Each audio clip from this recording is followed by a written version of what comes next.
It's Menopause Monday. Here's Thea O'Connor. I was at an event the other day and I was sitting next to a doctor who'd actually been one of the speakers.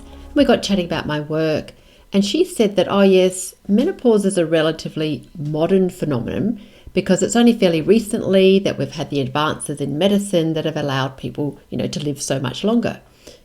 And I thought, no, that's not right. But I didn't get very far in persuading her otherwise. But here are some of the facts. So in the late 1800s in Australia, say 1880, 1890, the average life expectancy was around 50 for women. So yeah, pretty low. But we have to stop right there and remember some basic maths. An average is just that.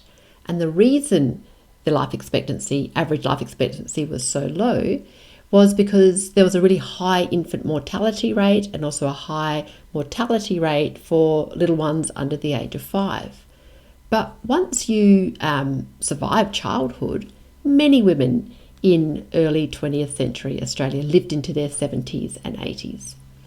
And I found it really interesting that Professor Susan Matern, who wrote this amazing book called The Slow Moon Climbs, The Science, History and Meaning of Menopause, she actually argues that the evolution of our species has depended upon menopause, depended on having women no longer reproducing themselves, but so that they can get on and do other important work that's important for the survival of their people, whether that's looking after the grandkids or offering wise counsel. And in fact, I'll just read you a line out of her book. And she says, old arguments that few pre-modern humans lived past menopause can be relegated to the garbage heap of scholarship. So menopause is not an accident, it's by design.